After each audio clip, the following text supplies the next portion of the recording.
کتاب التمنی کتاب الفکر جی جزاکم اللہ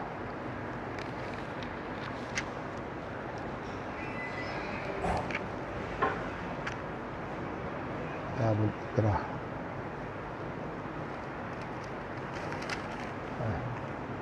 اللہ تیرا شکر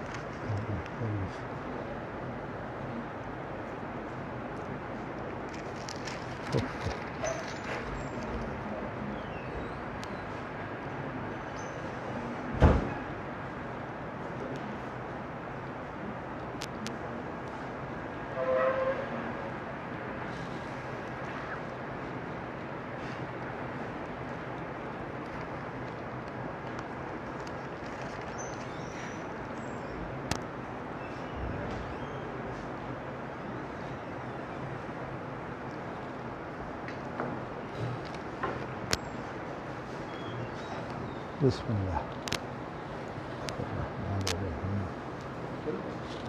نہیں کھلی ہے الحمد للہ کی تاکہ تصویر میں نہ آئے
جی یہ تصویر مترجم بھی کر لی ٹھیک ہے الحمدللہ یہ تسی سارے دیتی ہے الحمدللہ چلو ٹھیک ہے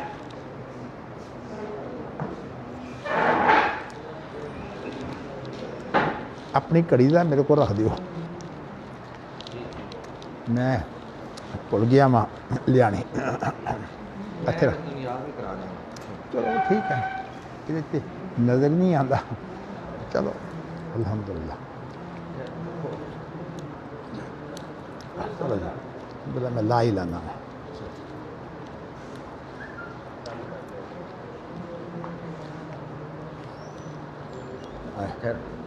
جی میں آ گیا بس ہو گیا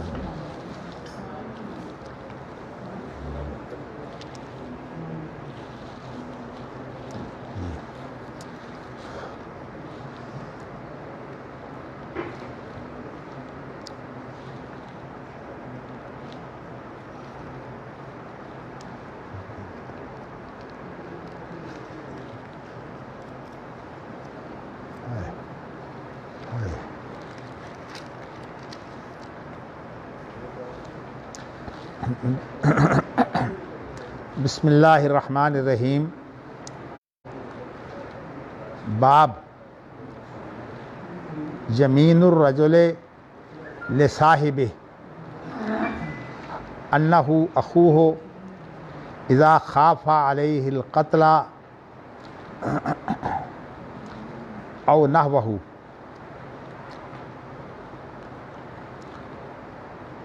عنوان یہ ہے کہ اپنے ساتھی کے لیے ایک شخص قسم اٹھاتا ہے کہ وہ اس کا بھائی ہے اس وجہ سے کہ اس کے بارے میں وہ خوف رکھتا ہے کہ اسے قتل کر دیا جائے گا یا اس طرح کی اسے اور کوئی سزا دی جائے گی، تو وہ اس کے لیے جو ہے وہ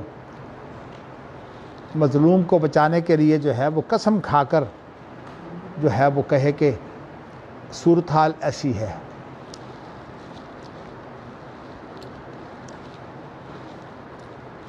میں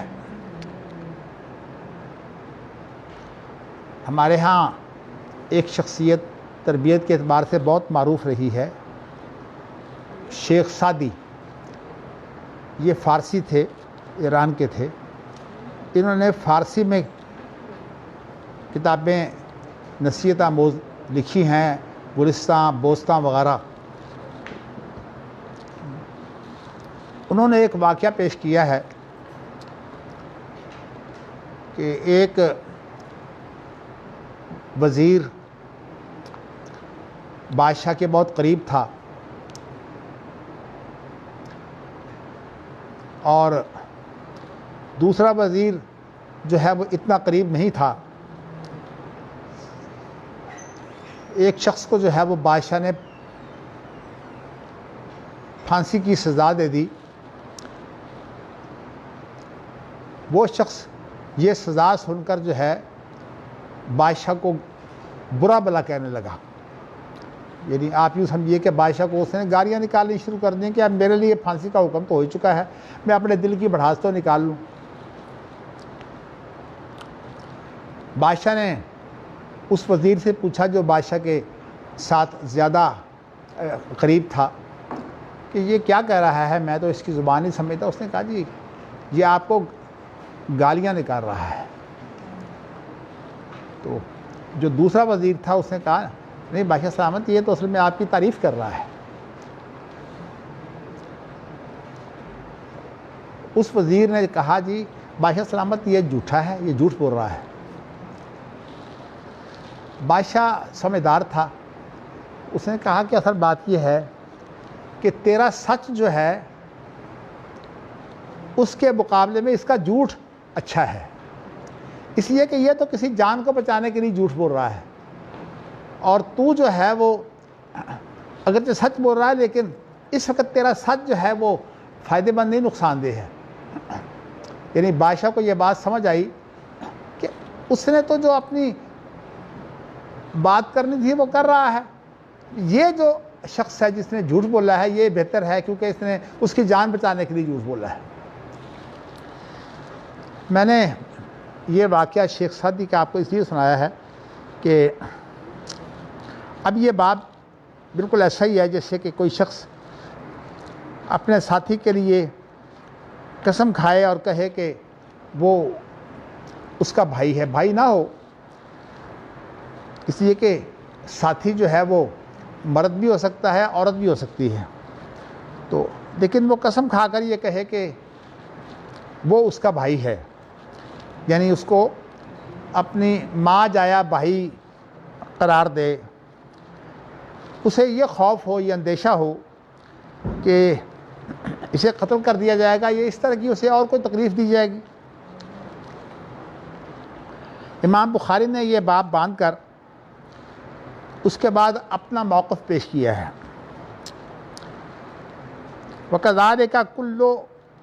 مُكْرَهٍ يَخَافُ فَإِنَّهُ يَذُبُّ عَنْهُ الْمَظَالِمَ وَيُقَاتِلُ دُونَهُ وَلَا يَخْذُلُهُ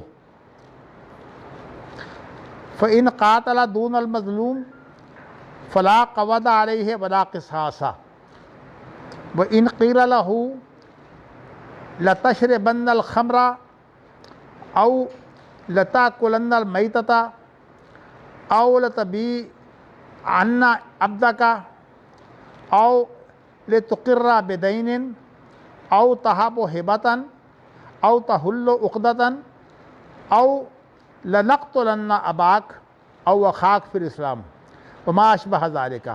وَسِعَهُ ذَلِكَ لِقَوْلِ النَّبِيِّ صلی اللہ علیہ وسلم المسلم وأخو المسلم. جہاں امام بخاری نے ایک بڑا اہم مسئلہ ہے اہل الرائے کے درمیان اور اہل الاثر کے درمیان، امام بخاری نے جو ہے وہ یہاں موقف پیش کیا ہے. اگرچہ امام بخاری اس کو پیش کرنے والے ہیں لیکن اہل الاثر کا موقف یہی ہے ہر وہ شخص جو مجبور ہو اس بات کا خوف کھائے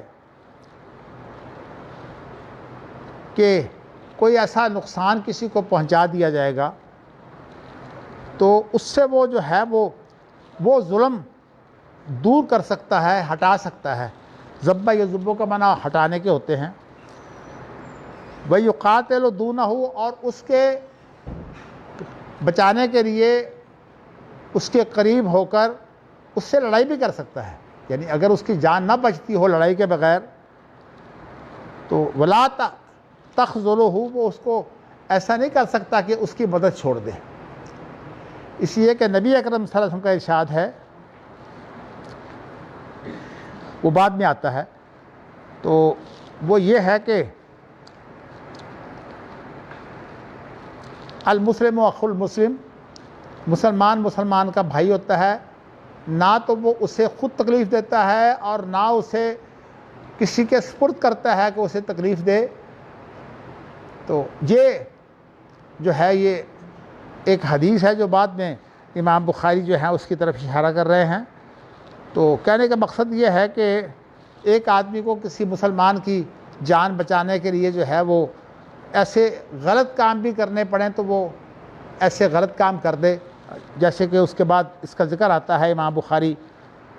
ذکر کر رہے ہیں فَإِنْ قَاتَلَ دُونَ الْمَظْلُومِ فَلَا قَوَدَ عَلَيْهِ وَلَا قِصَاص۔ ایک بات تو یہ ہے کہ اگر وہ مظلوم کے ورے جو ہے وہ لڑائی کرے اور ظالم اس لڑائی میں مارا جائے تو اس پر نہ دیت ہوگی اور نہ قصاص ہوگا۔ قوت کے معنی اگرچہ قصاص کے بھی ہوتے ہیں لیکن یہاں مراد دیت ہے۔ وَإِنْ قِيلَ لَهُ، اور اگر اسے کہا جائے لَتَشْرَبَنَّ الْخَمْرَ أَوْ لَتَأْكُلَنَّ الْمَيْتَةَ، تو شراب پیے یا اس مردار کو کھائے، یعنی یہ کام تجھے کرنا پڑے گا۔ او لَتَبِيعَنَّ عَبْدَكَ، یا تو اپنا غلام جو ہے وہ بیچ دے۔ یہ دو چیزیں اس کے اندر ایسی ہیں جو شراب اور مردار یہ تو جائز نہیں ہوتا،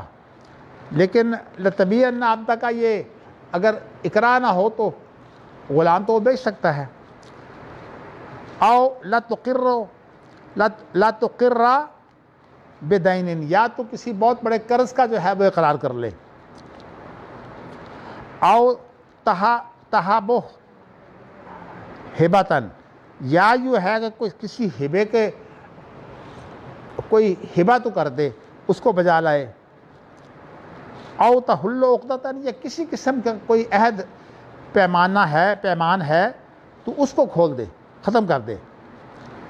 ورنہ لَنَقْتُلَنَّ أَبَاكَ، ورنہ ہم تیرے باپ کو قتل کر دیں گے، یا تیرے اس بھائی کو قتل کر دیں گے جو اسلام میں تیرا باپ ہے یا اسلام میں تیرا بھائی ہے۔ وَمَا أَشْبَهَ ذَلِكَ، اور اس طرح کی جو رشتہ داریاں ہیں، اور وَسِعَهُ ذَلِكَ، اس کو جو ہے یہ چیز جائز ہوگی۔ اور اس کے جائز ہونے کی بنیاد نبی اکرم صلی اللہ علیہ وسلم کا یہ قول ہے، المسلم اخو المسلم، مسلمان کا بھائی ہوتا ہے۔ اس نے کہا ہے کہ مسلمان کو بچا سکتا ہے۔ مسئلے تو اختلافی ہیں، لیکن میں جو امام بخاری کا موقف ہے اس کی پوری تائید کرتا ہوں۔ لیکن اب امام بخاری جو ہے وہ اس موقف کے بعد ایک اور موقف جو ہے وہ پیش کرنا چاہتے ہیں۔ میں عبارت کا ترجمہ کر دیتا ہوں، پھر اس کا مفہوم میں بعد میں پیش کروں گا۔ امام بخاری کا طریقہ کار یہ ہے کہ یہ جب کسی کا رد کرتے ہیں تو اس وقت ان لوگوں کا نام نہیں لیتے، اس لیے کہ اگر نام لیں گے تو وہ شخص یہ کہہ سکتا ہے کہ بات یہ میری ہے ہی نہیں، ایسے خام خواہ مجھ پر لگا دی گئی ہے۔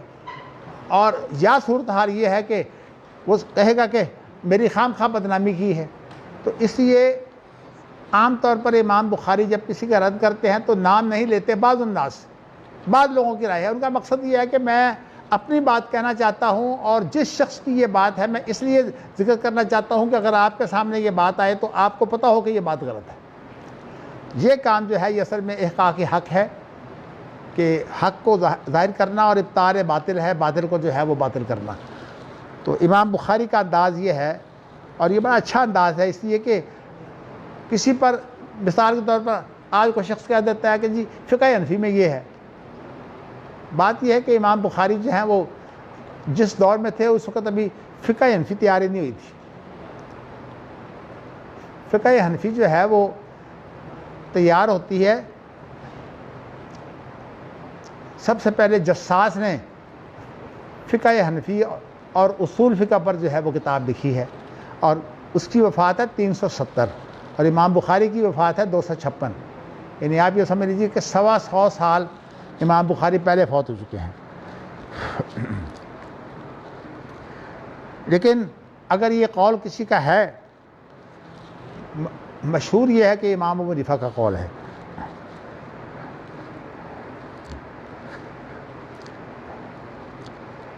قال بعض الناس، بعض لوگوں کا یہ کہنا ہے، لو قیل لہ،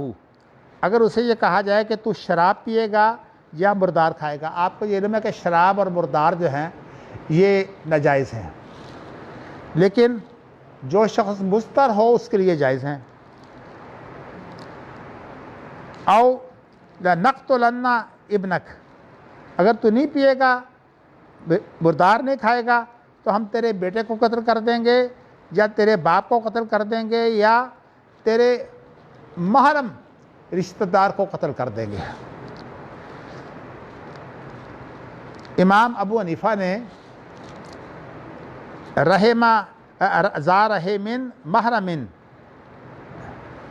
یہ بات کیوں کہی ہے؟ امام ابو حنیفہ کے نزدیک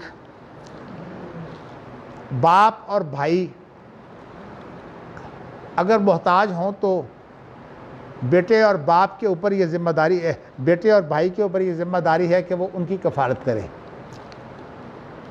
اس کے علاوہ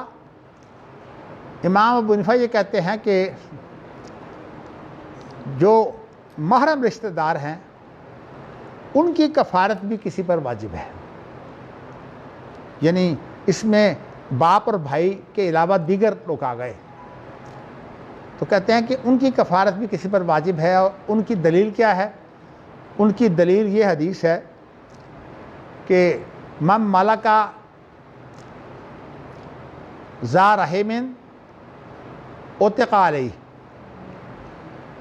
جو اپنے محرم کا مالک بن جائے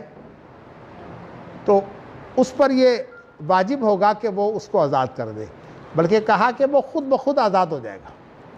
مثال کے طور پر کہیں بکتا بکتا جو ہے باپ یا بھائی آ گیا تو وہ کہتے ہیں کہ وہ آزاد ہو جائے گا، اس لیے کہ اس کی کفارت اس کے ذمہ تھی، اور جب کفارت اس کے ذمہ تھی تو اس کی جو کمی ہے غلام ہونے کی وہ دور کرنا اس کے اوپر فرض ہے۔ لیکن امام ابو حنیفہ نے یہ معاملہ صرف رکھا ہے محرم تک، لیکن دیگر ائمہ جو ہیں وہ محرم کے علاوہ ایک عام مسلمان کے لیے بھی یہ لازم قرار دیتے ہیں کہ اگر کوئی کام گنجائش نکلتی ہے تو زیادہ سے زیادہ ایسی صورت بنائے کہ وہ شخص جو ہے وہ ایک آزاد شخص ہو اور اس پر کسی کا دباؤ نہ ہو۔ اور اس کی دلیل ان کے پاس کیا ہے؟ نبی اکرم صلی اللہ علیہ وسلم نے فرمایا کہ ایک آدمی کسی کے پاس جائے اور وہ مہمان ہو، اور وہ شخص جو ہے وہ اس کو کھانے کے لیے کچھ نہ دے، تو مہمان شخص کے لیے جائز ہے کہ اگر اس کو کوئی اس کی کھانے والی چیز مل جائے تو وہ کھا سکتا ہے، حالانکہ اس کی اجازت نہیں ہے۔ اور قرآن مجید میں تو اس سے بھی بڑھ کر ہے بات۔ یہ سورۃ نور کی آیت ہے، لیس علی الاعمی حرج ولا علی الاعرج حرج ولا علی المریض حرج ولا علی انفسکم ان تأکلوا من بیوتکم او بیوت آبائکم او بیوت امہاتکم او بیوت اخوانکم او بیوت اخواتکم او بیوت اعمامکم او بیوت عماتکم او بیوت اخوالکم او بیوت خالاتکم او ما ملکتم مفاتحہ او صدیقکم لیس علیکم جناح ان تاکلوا جمیعا او اشتاتا فَإِذَا دَخَلْتُمْ بُيُوتًا فَسَلِّمُوا عَلَىٰ أَنفُسِكُمْ تَحِيَّةً مِّنْ عِندِ اللَّهِ مُبَارَكَةً طَيِّبَةً كَذَٰلِكَ يُبَيِّنُ اللَّهُ لَكُمُ الْآيَاتِ لَعَلَّكُمْ تَعْقِلُونَ۔ یہ سورۃ نور کی آیت ہے۔ اس کا خلاصہ یہ ہے کہ اگر کوئی شخص جو ہے وہ لنگڑا ہو، نابینا ہو یا بیمار ہو،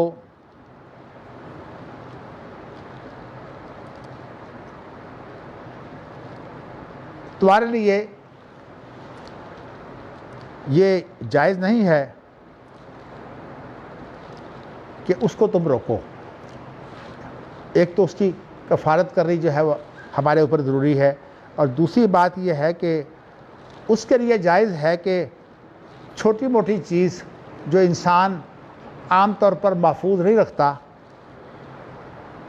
اس کو جائز ہے کہ وہ کسی رشتہ دار کے گھر سے جو ہے وہ کھا سکتا ہے، لیکن صرف رشتہ دار نہیں بلکہ دوست کے گھر سے بھی کھا سکتا ہے،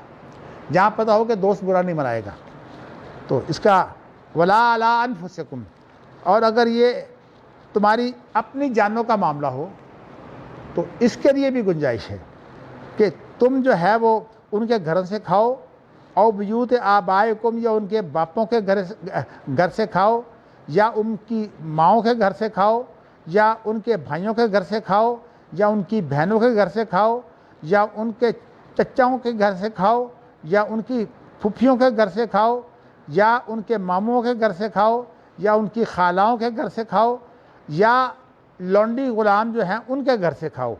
او صدیقکم، یا اپنے کسی دوست کے گھر سے کھاؤ۔ یعنی یہ تمام جو ہیں ان کے گھر سے کچھ کھانا جو ہے وہ جائز کر دیا گیا ہے، لیکن ایسا کھانا جو اسپیشل ذخیرہ نہیں کیا جاتا، استعمال کے لیے کھانا ہوتا ہے، تو یہ لوگ جو ہیں وہ ایسے کھانے کو کھا سکتے ہیں۔ بڑا اہم مسئلہ ہے، تو قرآن مجید کی آیت ہے۔ تو باقی جو مسئلہ ہے وہ کھانے پینے سے متعلق نہیں ہے، اس لیے میں نے آپ کو نہیں بتایا۔ تو امام احمد بن حنبل نے اس حدیث سے جو ہے وہ اس کو تائید دی ہے۔ یہ آیت ان کی تائیدی ہے کہ یہاں دوست جو ہے وہ صرف ایک ساتھی ہونے کی حیثیت سے جو ہے وہ اس کا کھانا کھا رہا ہے، حالانکہ دوست کی کفارت تو اس کے ذمہ واجب نہیں ہے، لیکن ویسے چھوٹی موٹی ضرورت جو ہے یہ دوست کو حق ہے کہ وہ کھا لے۔ بالکل ایسے ہی ہے جیسے کہ آپ ایک دوست کے باغ سے گزر رہے ہیں اور آپ ایسا کرتے ہیں کہ وہاں کوئی کھجوریں گری ہوئی ہیں، تو آپ وہ کھجوریں جو ہیں وہ کھا لیں، آپ کے لیے یہ کھجوریں کھانی جو ہیں وہ ناجائز نہیں ہیں۔ تو یہ حدیث کے اندر یہ مسئلہ جو ہے واضح ہے۔ تو امام بخاری نے جو ہے اس کی بنیاد بتائی ہے۔ اصل میں بات یہ ہے کہ امام بخاری جو ہے وہ حدیثوں کو اس طرح نہیں لانا چاہتے کہ امام بخاری کی شرط پر نہ ہوں، لیکن امام بخاری ایک سب سے اعلیٰ قسم کی حدیث لے آتے ہیں جو جامع قسم کی ہوتی ہے، اور اس سے جو ہے وہ مسائل نکالتے ہیں۔ تو یہاں بھی امام بخاری نے جو ہے وہ اعلیٰ قسم کی حدیث جو ہے وہ پیش کر دی ہے۔ لیکن اس سے پہلے کہ میں آپ کو وہ بتاؤں، دراصل امام ابو حنیفہ رحمۃ اللہ علیہ کی جو بات ہے میں چاہتا ہوں یہ آپ کے سامنے کھول دی جائے، بلکہ میں کہتا ہوں کہ ہم امام ابو حنیفہ کا نام نہ لیں تو بہتر یہ ہے کہ آپ جو ہیں وہ اہل الرائے کی صورت میں جو ہے یہ بات پیش کریں، اور وہ یہ ہے کہ آپ جو ہے وہ